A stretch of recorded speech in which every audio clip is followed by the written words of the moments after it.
Howdy, Immortallium here, and this is the announcement video for my second annual 24-hour manga reading marathon.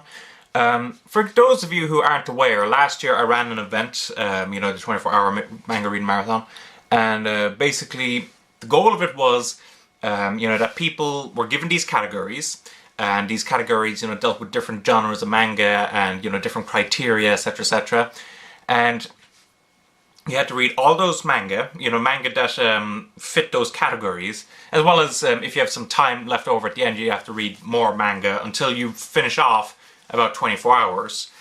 And, that's how it goes. And you record a video and you upload it then onto your YouTube channel. And you send me a link to it, or like a message or an email or something. You make me aware of it so I can actually promote it and, put it in the description, etc., etc. So that's kind of how it ran last year. And this year, I'm going to be doing the same thing, with a couple of modifications. So the first modification is the time. Okay, see, pretty much the first two parts of this are the same as last year. You can either do it 24 hours straight, which is how I did it, a couple of other people did it, or you can do it in two 12-hour periods. Basically, you can read manga for about 12 hours, you can then stop, sleep, eat, take a walk, etc., etc., and then you can come back and read for another 12 hours. But now I'm going to implement something that I do think is kind of important, and that is the emergency for 6-hour ones. Basically, I'm not going to accept any video that does that, for 6-hour slots, unless people contact me, they give an explanation as to why. For example, let's say they have an illness. They'll say, hey, I'm very sick. I'm not able to do 12 hours straight even. You mind if I do it like 4 6-hour ones? And I'd be like, sure, no problem. Maybe time as well. Maybe you have a job and, maybe you're doing some courses or something and you're unable to go 12 hours straight. In that case, you send me a, message, say, hey, I have all this stuff happening and I can't do, 12 hours straight. Can I do a couple of 6-hour ones? And I'd be like, sure, no problem. Except, I don't want anyone sending me a message, saying, I've got a cold now. Can I, do it for 6-hour periods? Or like, I have a job and courses. Don't send me that stuff now, because then I'll just think that you guys didn't even bother to try to, figure out your schedule. The best way to do this challenge is to do it either 24 hours or 12 hours. So that's the first part. And the second change that I've made is the categories themselves. Last year I had 7 categories and all of them were mandatory. This year I'm making a bit of a change. So the first part of the categories is mandatory. 3 categories. Your favorite manga, which of course is self-explanatory. A manga you have no interest in reading, which is also self-explanatory, and the reason for me wanting you to read a manga you have no interest in reading is because you might actually find something that you didn't think you'd like, but you might actually turn out to like it. You might say, oh, this is great, I didn't think I'd like the series, but I actually really do. So it's to try to encourage you to go into, series that you don't think you might like. Even if you hate it, at least you'll have an opinion, The third mandatory category is a manga started before 1990. Now, the reason I kept this one as well is because there's not a lot of people who are into manga in the West who collect a lot of manga before 1990. Or at least ones that started before 1990. Which is odd, because, there's a lot of series that started before 1990, and there's actually a lot of them translated into English, but, it's kind of more of a niche, so, I want people to check that out. Of course, if you want a good example of one that started before 1990 that you have the option of reading, the most mainstream one I can think of is Dragonball, that started in the 1980s, so that'll work. But there's a variety of other stuff you can do. The first series from Clamp, I believe, RG Veda, counts. Any Osamu Tezuka title, etc., etc. There's a lot of series, and you can find out yourself. Just look up online when it was published originally in Japanese, and you know, you can figure that out then. That's all the mandatory categories. So everyone who does this challenge has to do those 3. Now, in addition to that, I have 10 other categories, of which you pick 3. So, basically, the first category is Tezuka again. I believe that, you know, as Osamu Tezuka is the most influential person in either manga or anime, it is important that people actually read his works. And if you're worried about, you know, oh, I'm not sure how I'm going to get my hands on one of those, there's a lot of his stuff that's available in English. You know, you can get a lot of stuff still from Vertical. I think Dark Horse has some of their stuff still in print. Digital Manga Publishing definitely has a couple of things still in print, etc, etc. So there's a variety of ways you can get Osamu Tezuka, so no need to worry about that. And you can just take a look at his you know, bibliography and just decide which one you have the most interest in reading. After that, we have a 1-book manga series. Now, this is the only category I changed from last year. Last year, what I had was a 1 tankobon series. And what I meant last year was, you know, a manga that was originally published in 1 tankobon in Japan. So, you know, examples of that would be, you know, Sandland or Kawa from Akira Toriyama, Black Magic from Shiro Masamune, Ion and Mistress Fortune from Marina Tanimura, Blue Spring, etc, etc. You know, just 1 volume. However, there's a bit of confusion about that last year. You know, what series counts as that? So I'm changing it into a 1-book one. And what I mean by that is if it's a complete story in 1 spine, then that counts.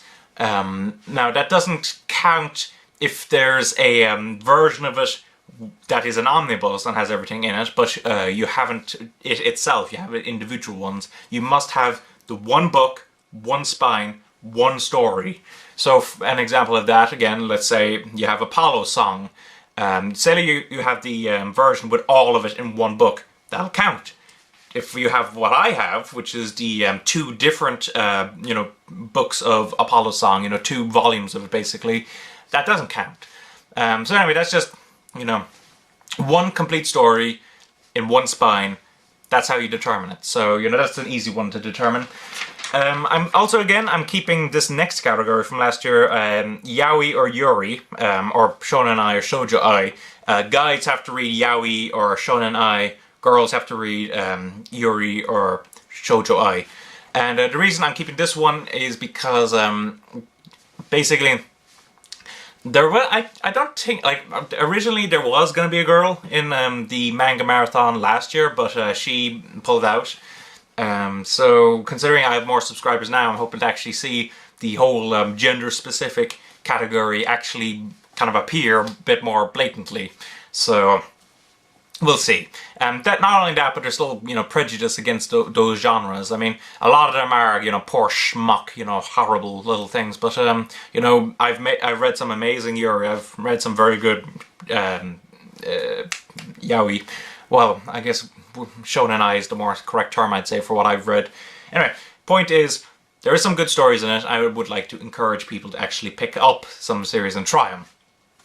After that, we have OEL, manhwa, or manhwa. And what I mean by that is OEL is manga that is published in English originally. What examples would that be?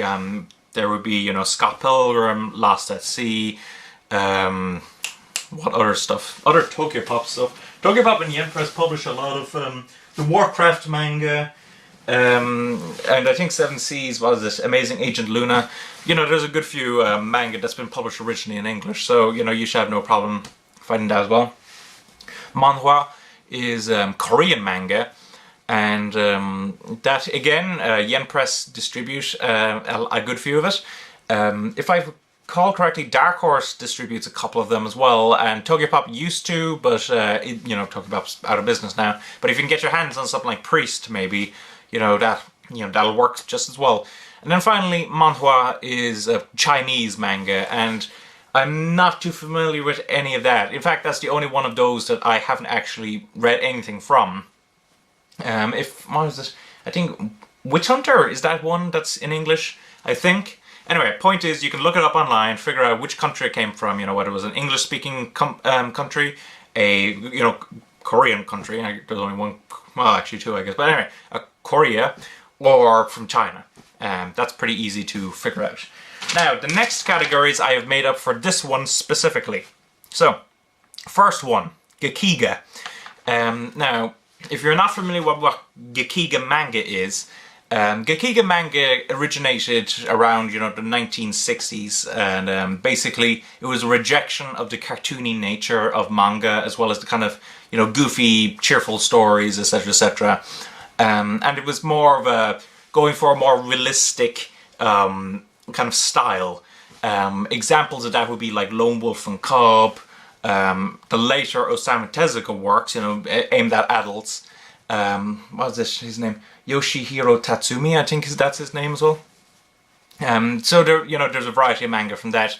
But the rule I'm going to make about this category is seinen works don't count these days. A lot of them have kind of gone back to more like it's like a blending of Gekiga and kind of manga style.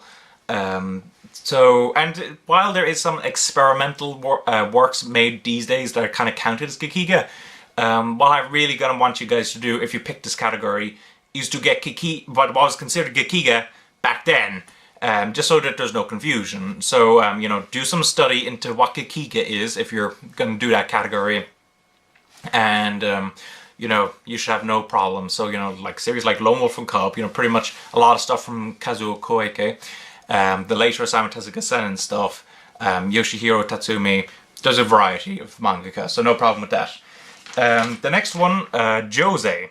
Now, Josei is one of the main manga demographics, and it is the only demographic that I'm including here. So why Josei over Shonen, Seinen, or Shoujo?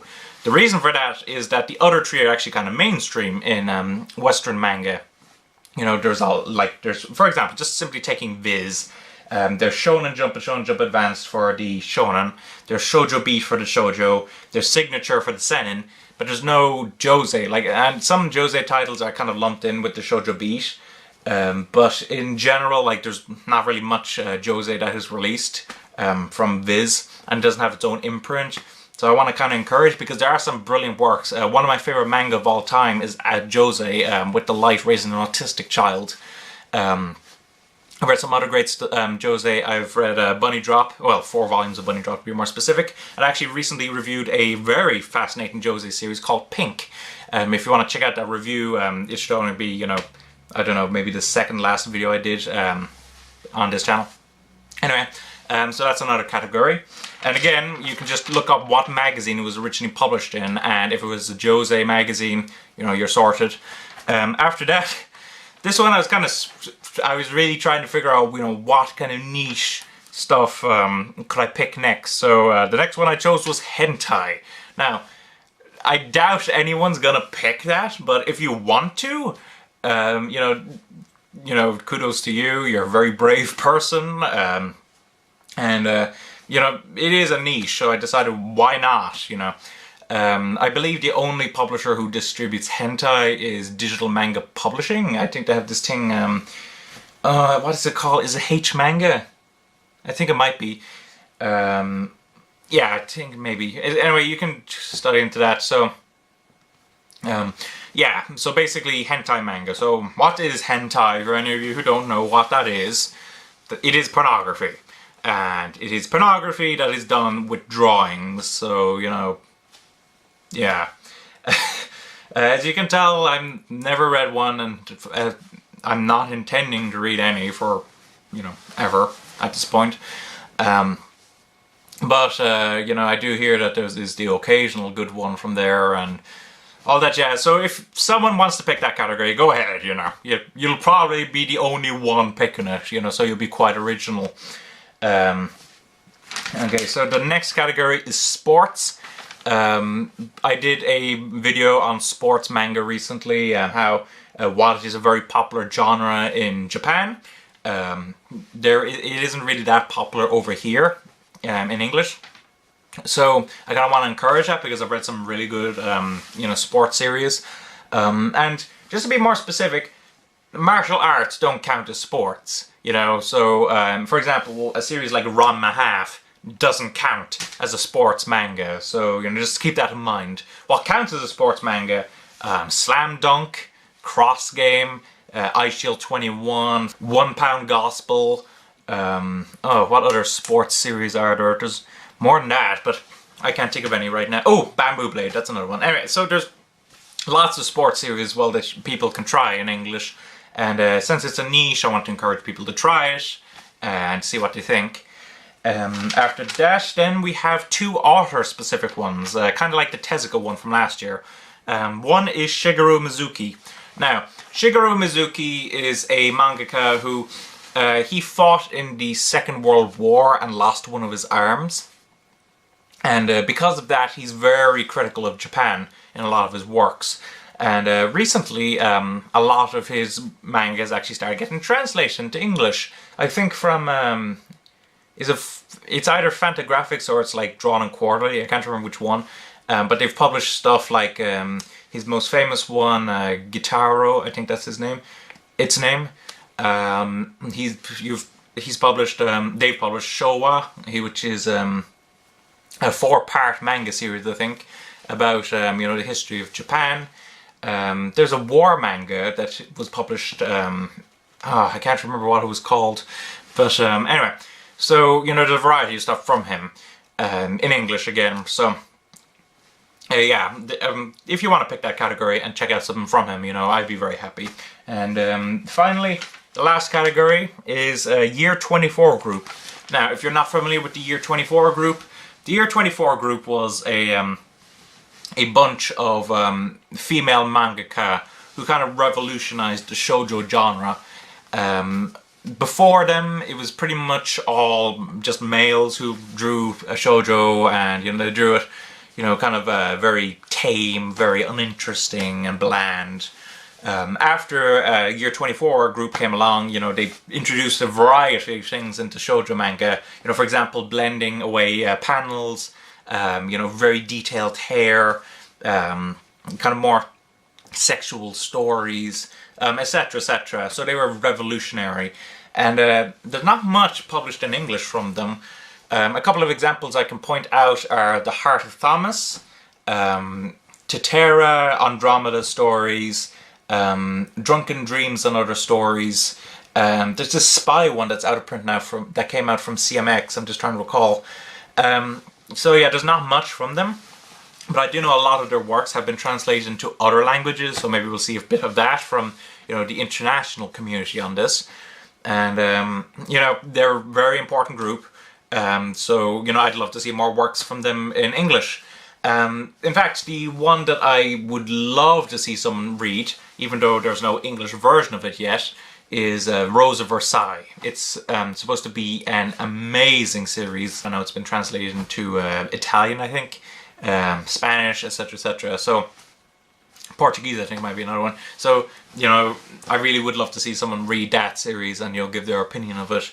But anyway, so those are all the categories. And just to kind of touch on some other stuff now. Basically, when you know, read something, you know, you gotta have a physical copy in front of you. I don't want any piracy in this, you see, so I'm unable to implement digital manga right now, so I'm sorry for any of you who, you know, buy a lot of manga digitally. I don't think there's too many of you guys so far, but yeah, I do know it is a growing sector. So I'm sorry, but I don't really know how to prove conclusively that, you know, something has been bought for if it is digital. So you will need to have the physical book with you. You will need to declare which category it is. So for example, like if I have a Tezuka work, you know, that can count for a lot of things. That can count for a manga before 1990, that can count for the Tezuka category, that can count for the Gekiga category, that can count for, you know, a variety of stuff. So, you need to declare which category it is. So for example, if I have Ayako, I can declare it to be a Gekiga, I can declare it to be Tezuka, I can declare it to be before 1990, I can declare it to be my favorite, I can declare I have no interest in it, etc., etc. But I can't do more than one. And then, you know, once you've read it, you know, just talk about what you thought about it. Did you like it? Did you not like it? What did you like about it? What didn't you like to do about it? I'm kind of a micro review, basically. So that's how that works. And besides that, and the fact that, you know, you have your time limit, you should be kind of commenting on, you know, what time it is, how long has passed, etc., etc. There's kind of no rules besides all that I've spoken about so far. So you can just make it as simple as, you know, you put the manga in front of the camera and you go, oh, I'm going to read so-and-so, and, you know, it cuts to, you know, the same thing again, but afterwards, and you're like, oh, you know, this is what I thought. Now the next series I have is, and so on. Or you can make it as elaborate as you want, you know, make it an epic, like, you know, you recording, you reading your manga, you know, going, you know, cooking your food, you know, walking the dog if you have the time to do that, etc., etc. So you can make it as epic as you want or as little as you want, but, you know, all those other rules do apply. And the date for this, it'll actually be starting 1st of December. Now, why have I uploaded this video so far in advance?